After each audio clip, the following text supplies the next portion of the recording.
Listen, at the end of the day, life is short, and you want to do something you enjoy and love. If there's something out there that intrigues you, and you think that you may have a good potential in excelling at it, I'd say definitely go for it. And I'm sure your current experience, no matter what it is, will help you excel in that new venture. Life is short. Go for it.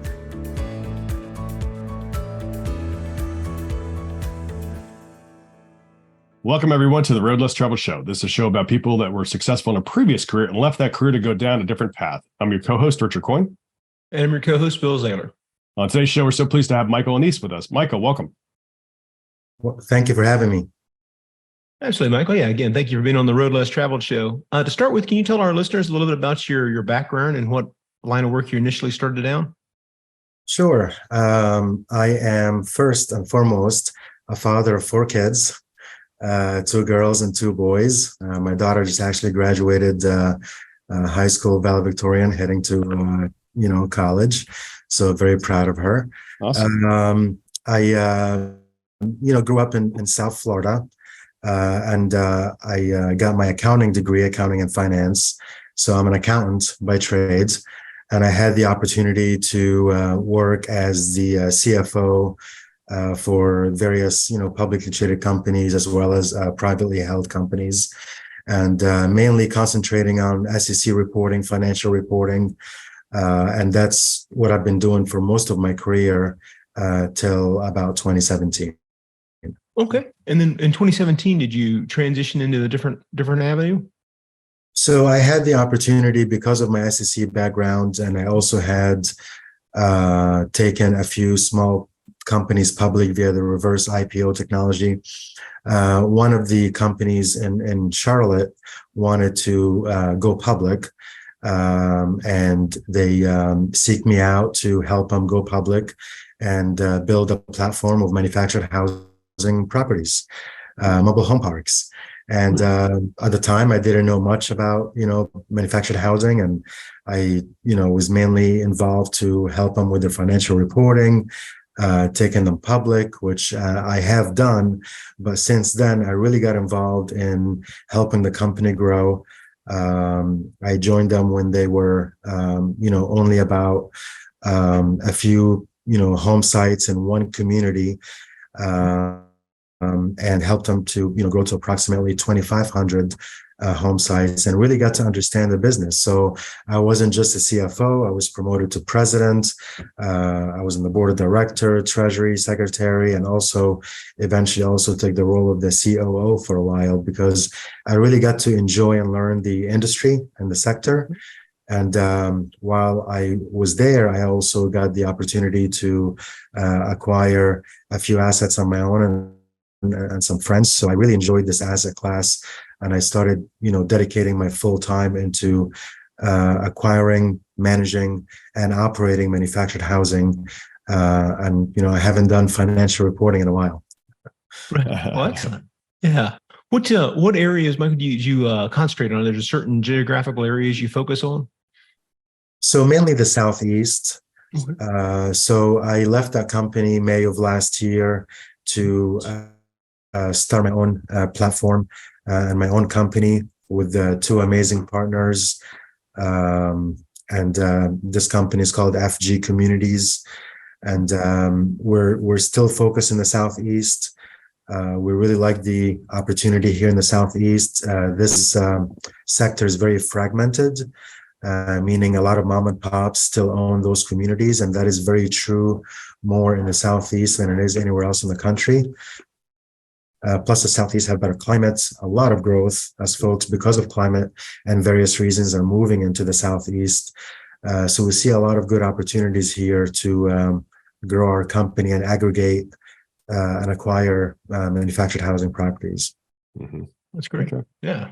Nice. It's quite a journey. Yeah. Good deal. So, Michael, as you look back to your financial accounting CFO days, is there a funny story you can share, something that happened to you? Well, a lot of hard work, right? Mm-hmm. Especially when you're taking new companies public, and working with the SEC to try to resolve any, comments or issues that, they may have.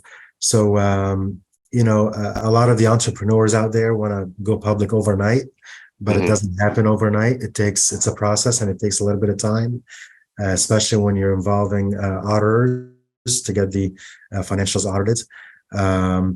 But yeah, I mean, I can't tell you how rewarding it is to go on the floor of the New York Stock Exchange or NASDAQ and or even over the counter and seeing that hard work come to fruition when you're taking a company public, and obviously helping them continue their public status by making sure that they're meeting all of their requirements with the SEC and what have you. But earlier on in my career, when I was in college, I thought I wanted to be a stockbroker, right? Okay. So I went and interned with the former Payne Weber, if you guys remember that, and I sat there with a couple of stockbrokers, and they gave me a list of these membership folks in a country club, and I called about 1,500, 2,000 of them, and probably to invite them to one of our events so we can solicit our financial advisory services. And out of the 1,500, maybe a couple of hundred confirmed that they were coming, but in reality 2 showed up. And I'm like, this is not the career path for me. I'm not cut out to be a financial advisor and play the numbers game. It's very low odds. So I focused on financial reporting. Even though I'm an accountant, I hate taxes. I don't even do my own taxes. So it's something that I've always wanted to stay away from, and that's why I kind of focused on financial reporting and really helping the finance team and to grow more analytical type of work. Then also on the financing side, making sure that we are managing our cash positions and leveraging our assets and making sure that we have the best financing vehicles to achieve our goals. So I was mainly focused on financial reporting and financing. Then I kind of veered into the publicly traded sector with helping companies work with the SEC. Gotcha. Well, Mike, was there a deciding factor that made you want to transition from your original past, the accounting and the CFO, as you kept moving? It sounded like you had a lot of success moving up the corporate ladder. Was it more time with the family, more freedom of your schedule, more control? Is there any particular thing that made you want to seek a different path? Yeah. So two things. Number one, as I said, I've had the opportunity to be a CFO of companies that worked on various sectors: technology, pharmaceuticals, lending. But when I got involved with real estate, especially this asset class, I found it to be very profitable, right? And and I see all these companies that are striving to grow and produce the same types of returns, but it's really hard to measure the same returns that you get from real estate, especially with this asset class.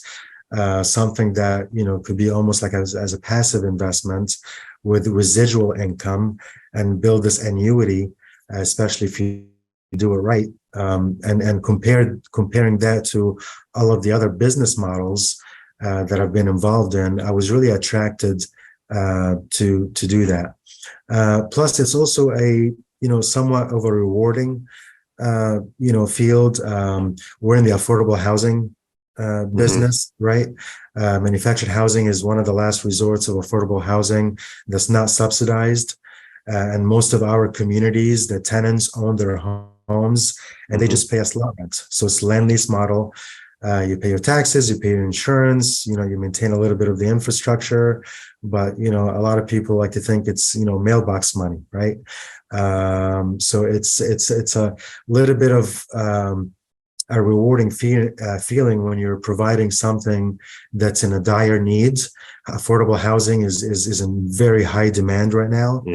And if you think about it, a manufactured home or a mobile home for a 2 or 3 bedroom, 1,200 square feet home, you compare a similar square footage or number of bedrooms for an apartment or single family home, you're going to spend, 350,000 to 400, 500,000. And for that same number of bedrooms, same number of square footage, you can get a mobile home for 60,000. So the significant savings and affordability between a manufactured home versus another multifamily or a single family home is very significant for the same number of bedrooms, square footage, and you don't have a neighbor above you don't have a neighbor beneath you. You have your own designated parking area, you have a yard. So it has a lot of these single family home characteristics for a fraction of the cost. And the problem, these days is that there are very, very few municipalities and markets out there that issue the zoning or the entitlements to develop any more communities. Or even if the only thing that you can afford is a mobile home and you want to go to the dealership to buy one, where are you going to put it? Right. And that's why we have like a waiting list in all of our communities, because when we do have something that's available, people are just in tears. Oh, finally, thank you. I can afford something and I can move in. And even, for the 10% of the home sites where we do own the home and rent it out to our tenants, again, 2 or 3 bedrooms, similar types of square footage, it's about, $800, $850. It's less than half of the, housing cost and any other, real estate asset class. So we're happy to give folks the opportunity to not just to rent, but to maybe potentially own something that they couldn't otherwise afford.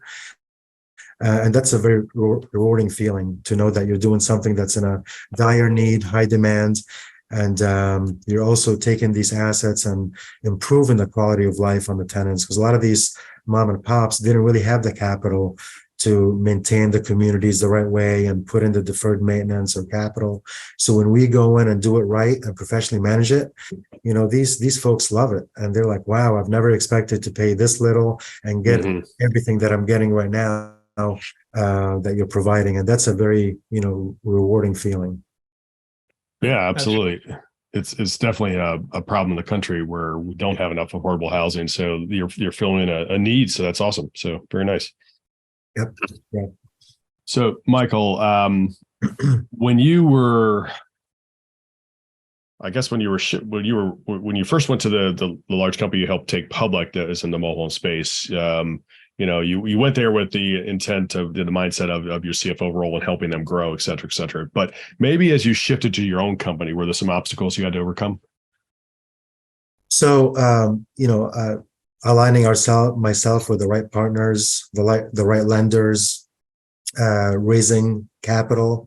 So these are all things that were, challenging that we had to work on and overcome.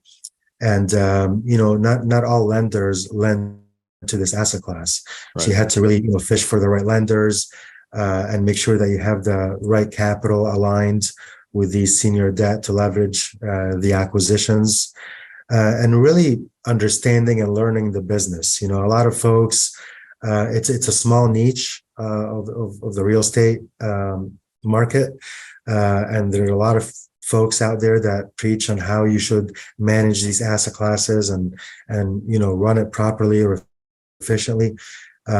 But you really have to find your own formula and what works best for you, especially as you're growing a company and hiring and training, property management teams so they can effectively manage those assets. So it was a combination of making sure the right financing was in place, whether that's from private equity or senior debt, and making sure that our team is learning and growing and effectively managing those assets with the right tools that we learn along the way.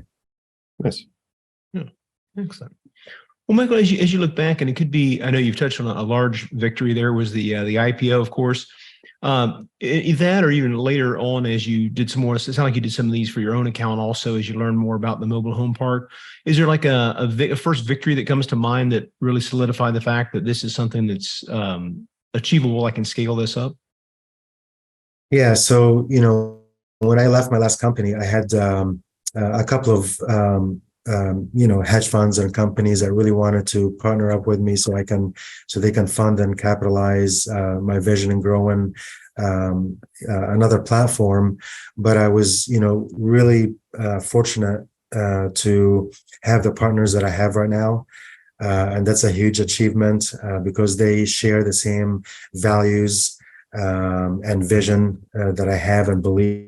And this is something that we're building not just for immediate profits, but it's a legacy company that we want to build and create and have a long-term hold vision. So my partner, Joe Moglia, who was very, big executive with Merrill Lynch, that then went to be the CEO and president of TD Bank. Then he went to, after he sold to Charles Schwab, he came back to his roots of coaching football. He didn't want to retire. He wanted to continue to help kids. And I just had the honor of being at his Hall of Fame induction in Coastal Carolina, and just, couldn't believe how many, kids that came up to him and thanked him, not just for teaching them how to play football, but just teaching them about life and about how to manage their money and how to be a young adult, graduating from college and facing the real world, having, being a, big Wall Street guy. And trust me, he was very successful. He made a lot of money and he could have just sailed into the sunset. But, he really had a passion, or he has a passion of helping folks, especially young kids, to develop them to get into the real world. So I'm, very blessed to have him as a partner, as well as Kyle Sermonera. He's our other, partner in this venture. Kyle, again, big Wall Street executive. He was the fund manager for T. Rowe Price. Then he went to work with Steve Cohen at Point72, one of the biggest hedge funds, there are. Again, had a very, very successful career, but his parents came on a boat with their parents from Italy, migrating to New York, took a train to, Pittsburgh, and all 20 of them lived in a mobile home. And they grew up with very humble beginnings. And if it wasn't for that affordable option, they wouldn't be able to have the opportunity to seek higher education.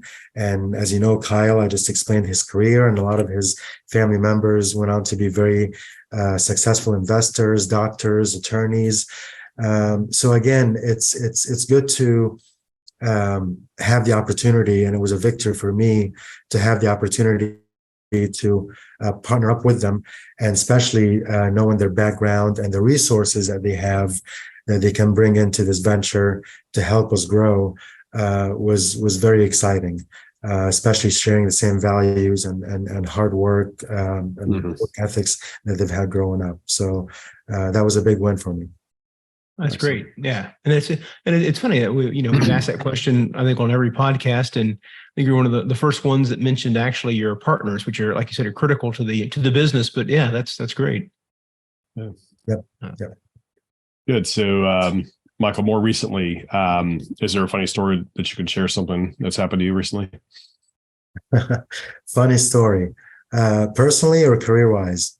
Either one, whatever makes sense. Yeah. I know accountants are pretty funny people. So, just to, I don't know. I think you might be sarcastic on that. Having seen an ex accountant comedian in these days, but no, really. I mean, really, if I'm thinking about it, and you caught me off guard here, the funny stories are really, dealing with my kids. I mean, I have, as I said, an 18-year-old daughter who's about to head to college. My other daughter is 14. Then I have two boys that are 6 and 8. And, it's never a dull moment, right? So I'm getting it in, every single, direction, age group. Yeah. And they're just a lot of fun, a lot of joy to see them grow. But as I travel and I raise money for this asset class, not a lot of folks understand, what's a manufactured home, right? Yeah. So they think of, from a tiny home to an RV to, so it's funny when you go out there and talk about what you do, and a lot of folks have that misconception or misperception of what a manufactured housing community is or what's a mobile home is, and a lot of people don't know that one of the reasons why they hardly issue the zoning or entitlements to develop any more communities is because a mobile home is considered a vehicle. Yep. Right? So you actually get the title on a mobile home from the DMV. So Right. there's not really, it doesn't generate any property taxes for the cities. So there's very low incentives for the cities to issue those zonings or entitlements because it's considered a car. It's a vehicle. You go to the DMV and get the title. So not a lot of people know that, and they kind of get a chuckle out of that. But it's something that's, again, it's in a great need, and we're happy to provide it for folks. Actually, I did know that it was mobile homes are considered vehicles, but I did not realize that they don't generate property tax. Interesting. So the land does generate property tax, but not the home on the land. Correct. Wow. Okay. Correct. Yeah. It's personal property, Yep. just like as a vehicle. Yeah. So yeah, they don't generate property taxes, and it's sad to see how every most markets are crying for affordable housing, and they want to get affordable housing. Yet that's not something that's they're willing to help us with. Yeah, that's a selfish tax decision that the towns are making. That's interesting. I had never thought about that way. Now, do the again, like you have a vehicle tax, typically an annual tax fee or a license fee. Do you have an annual license fee on the home? You do have an annual personal property tax that you have to pay for the home that goes to the cities and states. Yeah, but it's not for that specific town. There's a property tax contributor. And if you think about it, a lot of these demographics that occupy these communities tend to also use a lot of resources from the cities. So in comparison to what they're using versus what they're contributing, it doesn't make financial sense for the cities to approve that versus a multifamily project or single family, home project. So yeah, it's unfortunate, but sometimes money is the driver of most decisions. So we like to think that we know that what we're doing is something that's good, because we're taking these communities that haven't been run well, and they have maybe NIMBYism or a stigma, and we're making sure that we're changing that stigma by professionally managing it and showing cities and municipalities of how great it could be versus what it used to be. Nice. Yeah. Well, Michael, where are you today on your career path, your journey as you're growing this? You said, you're obviously brought on some very talented partners as well that can help scale. Did you guys have an immediate goal, 1 year, 5-year goal that you're looking to get to?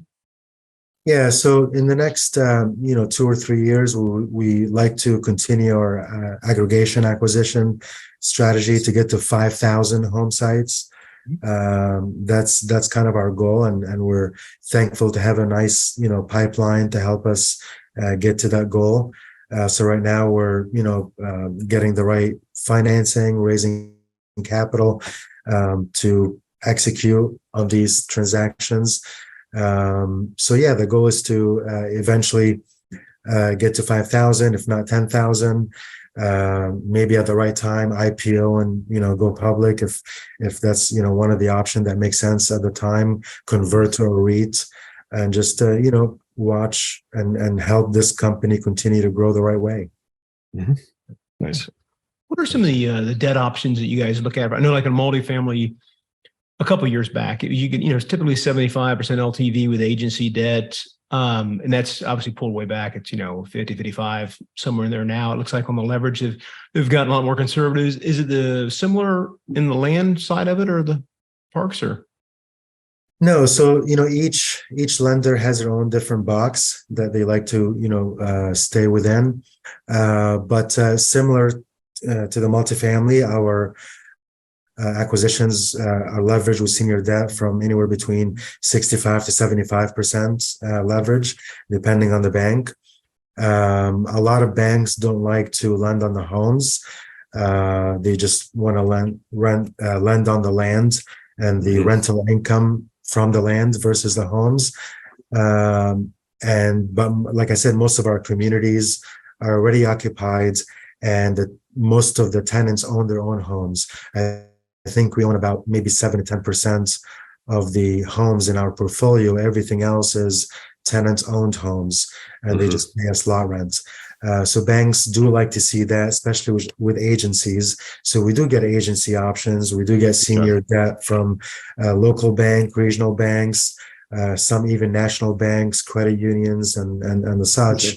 So, I think especially within the past 10 years, a lot of lenders have realized that this is a very good, profitable asset class, very low risk-adjusted cash flows that it produces, and they're opening their balance sheets a little bit, more to lend on this product. So we're happy for that. So we definitely have a lot of options to leverage our acquisitions with senior debt.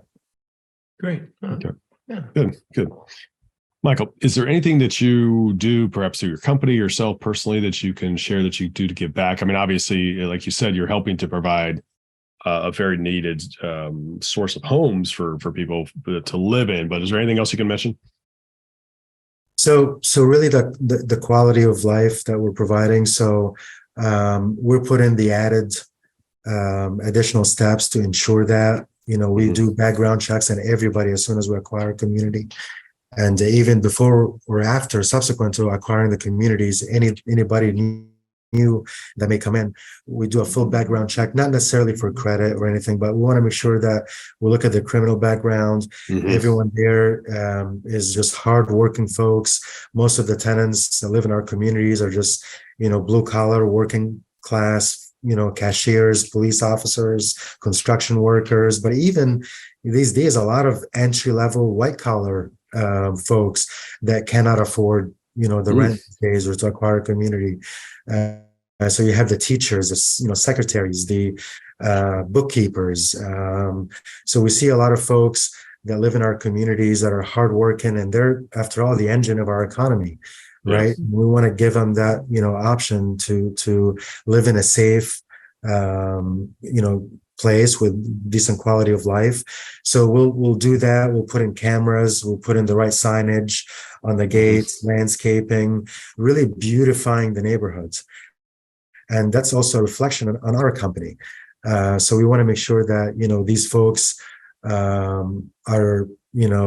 not concerned when their kids go out and, at night and play around the yard and hang out. And it's just a different feeling. In the past, we've provided them with like soccer fields, and we will build like a booth for bus stops for the kids in case it rains, so they can have a nice dry place to wait for the bus when it comes in the morning. So we're very thoughtful about how our folks and tenants are living within our communities and providing those little extra things, but then it goes a long way. For them to have, a good quality, safe place to live. Yeah, and those things make it a home, because, these are people's homes. So yeah, they got to be treated in that way. So that's great. Nice. Yeah. Well, Michael, is there something you've recently implemented in your business that's allowed you to continue to scale? Could be marketing, CRM, networking, anything in particular stands out that's something that's allowed you to scale faster? So really, it's the resources that I was able to lean on from my partners, other ventures and companies. They're involved in doing a lot of other things as well. Given their experience, so they really know how to obviously build a company the right way and take it to the next level. And that's what Joe and Kyle have done for a long time. And me, myself, also having a little experience in that. So really the resources that I'm able to get here and use to grow the company. And at the end of the day, this is a very relationship like business.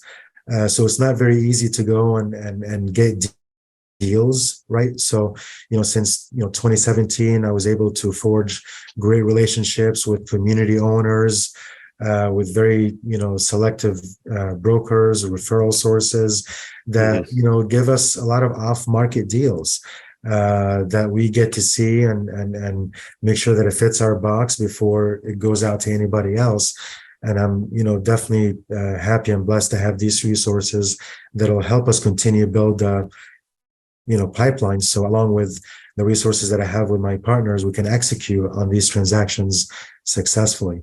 And the other thing is, anyone can go out there and spend money to buy a property, but how are you going to manage it? Are you going to hire a third-party management company, or are you going to do it yourself? Do you have the experience to do it yourself, right? And I like to think that no one will manage your asset better than you. No one is going to care about your asset better than you. So as much as, you see a lot of third-party property managers there, management companies there that are, somewhat successful in what they do, but at the end of the day, no one is going to stay up at night worrying about something to get done first thing in the morning and making sure that they're going out there, shaking hands, visiting with the tenants more than you do, because this is your asset. And that's why we've built a first-class property management team. Some that even, followed me from the previous company to work with me to grow this company, to really make sure that we're, creating that property management team to effectively manage our assets and do it the right way, because we 100% manage our own assets. So all of these things are definitely are great tools and recipes for success as we continue to grow and reach our potential goal of 5,000, 10,000 home sites in the next, 3 to 5 years. Great. Yeah. Good. Michael, what advice would you give somebody who's considering making a path change? Do it. Listen, at the end of the day, life is short, and you want to do something you enjoy and love.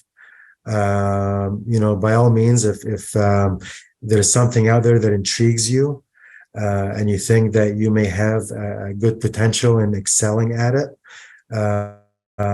life is short. Go for it. Obviously, I'm a very risk-minded kind of person, given my accountant and finance background. So I always, get a list and I do my pros and cons and make sure that I'm making the right decision. But if if you have a good experience on what you're currently doing, you can always fall back on that, right? But at least you'll give yourself the opportunity to do something that you maybe haven't done before that's intriguing to you, and this way you don't have any regrets saying, oh, I should have, could have, would have done that. So yeah, I listen, I never thought I would be in real estate, owning manufactured housing properties. It's something that was very foreign to me, but the more I got involved, the more I studied it, the more I enjoyed it. I found myself really dedicating my life into making sure that, I pursue that, goals and objectives and career path, and having that background of financial reporting, finance, accounting, that really helps me tremendously with what I'm doing here. So I think they're not it's not independent of each other. They complement each other. So, if you see something that intrigues you that you want to pursue, I'd say definitely go for it. And I'm sure your current experience, no matter what it is, will help you excel in that new venture. Makes sense. Good. Yeah. Well, Michael, what's the best way for our listeners to reach out and learn more about what you and your team have going on? So please feel free to contact me. My contact information is on the website. Our website is fgcommunities.com. F is in fundamental global, G global, communities plural.com. And my information is on there. Feel free to email me, call me. And we also have, press releases, updates. You can take a look at all of the communities that we have in the platform and some that we're about to acquire in the next month or so. we're acquiring probably, 2 communities a month. Wow. So we're growing quite a bit, and I encourage everyone to look at our website and seek us out, and would love to answer any questions and help in any way. Great. Absolutely. Well, Michael, yeah, we want to definitely thank you for being a guest on the Road Less Traveled show today. Really enjoyed the conversation and wish you and your team continued success. Thank you. I really enjoyed the conversation as well, and thank you for having me. This was great. Absolutely, Michael. Thank you for joining us. We also want to thank our listeners. Please continue to give us a 5-star rating so we can bring you more great content like our show today with Michael Anise. And also remember, folks, Park Capital Partners has a couple things going on. First, we have the Park Capital Partners Value Add Fund, which is a 506c fund open today to accredited investors. And we also have the Park Capital Partners Foundation, which is a 501(c) nonprofit that Bill and I created as a way that we give back. The way that works very quickly is, first, we believe so strongly that the money donated should go to do its best work, which is to help others. So we fund the operations of the foundation. And then we also donate personally, we donate corporately. And finally, when investors invest with us, we make a donation to a pre-selected list of 15 different charities that the investor can pick from, so they can feel good about not only making returns, but also helping somebody in some other way. So please reach out. Bill and I are happy to have a conversation anytime. ParkCapitalPartnersLLC.com, ParkCapitalPartnersLLC.com. And remember, folks, the road less traveled may be calling you. We recommend that you listen and take action. Thanks for joining.